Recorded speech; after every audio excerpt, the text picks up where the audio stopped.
baafaduu obsee ija lafa isaatii akkuma eeggatu beelaaf dheebuu jirus hundumaa danda'a firii dadhabbiisaa arguuf akka abdatu anis karan naquu hin deemu abdii kutee na dandeessisi kaasiifannoof wareegaa bo'ee dhiphachuun koo sittin tolu beeka waan hundaafuu garuu guyyaa makiin eegaa.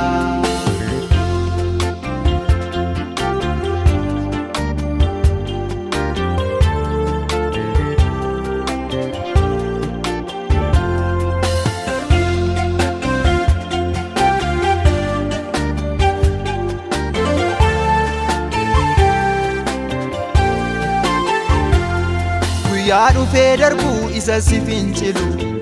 Saa'olin jijjiiruuf akeeka qabattee daandii Damaasqootti gaafatti mul'atte didaa bara dheeraatu si firoomfate qalbii nama hundumaattuu kun yoo ulfaates humni kee gooftaa koo maal gochuu dadhabaa garaan jabaatinii nattis mul'adhu kaa Yesus waanan si mariisifadhuun qabaa. Kontuun dafkee jooree roobaa faduu obsee ija lafa isaatii akkuma eeggatu beelaaf dheebuu jirus hundumaa danda'a firii dadhabbiisaa arguuf akka abdatu anis karan naquu hin deemu abdii kutee na dandeessisi kaasiifannoof wareegaa bo'ee dhiphachuun koo sittin tolu beeka waan hundaafuu garuu guyyaa makiin eegaa.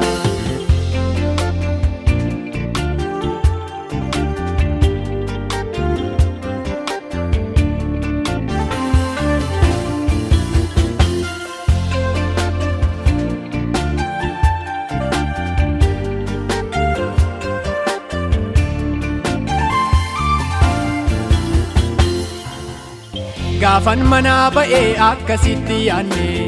biyyi lafaas waan nama danquun fakkaatu qannoonatti fakkaateen garbummaa seenee ilaalii bifa koona joorseem cubbuutu natti himteettaan maraaramtee yaa abbaa koo homaayyuun qabu waanan sababa godhu eegaa maalan jedhaa garba kee na godhu ana kee ta'uudhaaf ani janjabaadhu. Dafkee jooree roobaa faduu obsee ija lafa isaatii akkuma eeggatu beelaaf dheebuu jirus hundumaa danda'a firii dadhabbiisaa arguuf akka abdatu anis karan naquu hin deemu abdii kutee na dandeessisi kaasiifannoof wareegaa bo'ee dhiphachuun koo sittin tolu beeka waan hundaafuu garuu guyyaa makiin eegaa.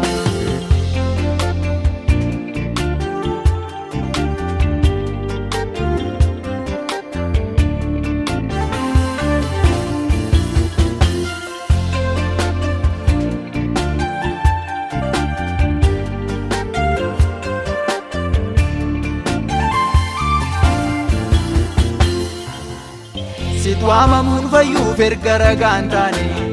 fonkoon injifadhaa maaloo na gargaari situ qeetan fayyaa natti dhiyaadhu kaa Yesus na biran darbin maaloo na maari